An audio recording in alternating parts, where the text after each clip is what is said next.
It's Fridays with Sumito Media. Post stories in the Discord or Reddit, and I'll roast submissions because your memes still suck. Sydney Sweeney Bathwater. Sydney Sweeney Bathwater. I put my pre-order in 3 years ago and it's finally here. I cannot tell you how long I have been waiting for an actual piece of news that makes for a Sumito Media-esque title and thumbnail combination, and the gods have answered my prayers with Sydney Sweeney Bathwater. I'm not even exaggerating. Hello, you dirty little boys. Are you interested in my body? Watch. Well, you can't have it. Why? I want it! All natural personal care products company Dr. Squatch paired up with Sydney Sweeney in order to do an advertisement like a year ago talking about their all natural body washes in the commercial that I just showed you a few seconds ago. It featured Sydney Sweeney in a bathtub as well as being some sort of like body wash genie, advertising the all natural soaps and body wash products that Dr. Squatch had. However, it was very much just an advertising gimmick. They paid her to advertise products that they were already selling. If this news sounds familiar, it's because now they're going one step further and releasing a Sydney Sweeney branded bar of soap that is evidently actually infused with her real bathwater. Sydney's Bathwater Bliss for only $8. A perfect combination of the two best places on the planet, the outdoors and Sydney Sweeney's bathtub. Experience the ultimate blend of outdoor serenity with refreshing notes of pine, Douglas fern, earthy moss, and a touch of Sydney's very own bathwater. Limited product launch dropping June 6th, which means you only have a week to purchase Sydney Sweeney's bathwater infused bar of soap if you want it. Don't worry if $8 is too much for you. You can pay in 4 equal installments for orders of over $50. I wonder what company is behind that. Obviously, with Sydney Sweeney best known for being an actress, best known for being hot, and now creating a product that is infused with her bathwater, it has drawn numerous comparisons to Belle Delphine, an OnlyFans model, YouTuber, and meme TikToker who's also primarily known for being hot and also kind of pioneered the idea of selling bathwater in jars. She was arguably the first one to do it, or at least popularize the idea of it, and it's a little bit interesting to see mainstream, literal A-list celebrities in Hollywood with like producers and agents and marketing teams all deciding to take a note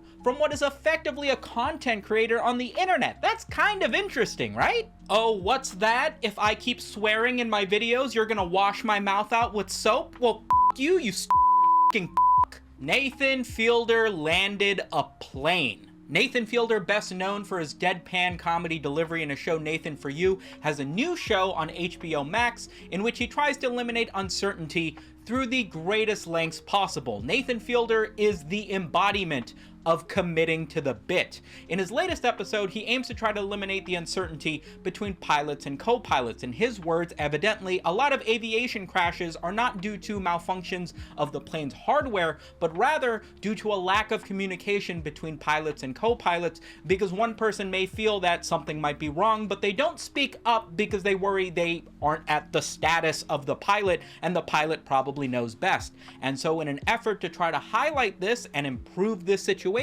Nathan Fielder commits to the bit so hard that he becomes a licensed pilot, evidently spending 2 years training aviation to learn how to fly a jet of that size and caliber, which ultimately culminates in him landing a 737 jet with 150 passengers on board as a co-pilot.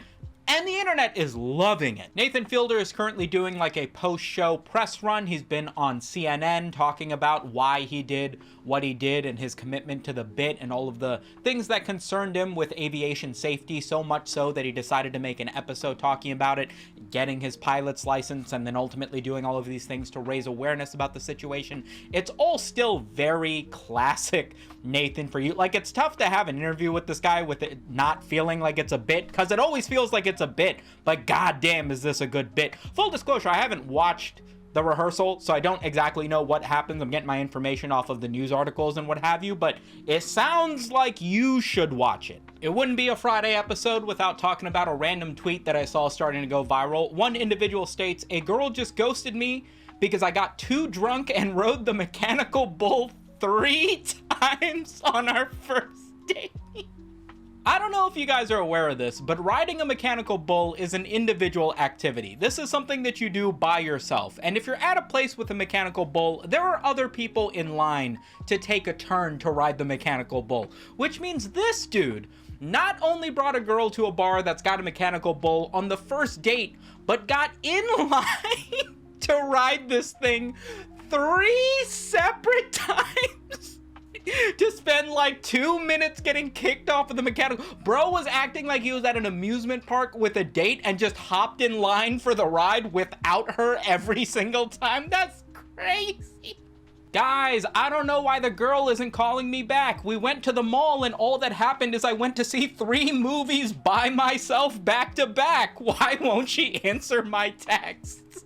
I found an individual on Twitter who goes by Chase Passive Income, who makes sort of like parody, grindset, LinkedIn style memes that for some reason this week have all sort of culminated around vending machines, so naturally it grabbed my attention immediately. The first tweet I saw was, "I paid $57,000 to design and build my wife's dream living room. Then I added a vending machine to recoup my costs. My wife only has to buy 38,000 sodas to pay me back for the project.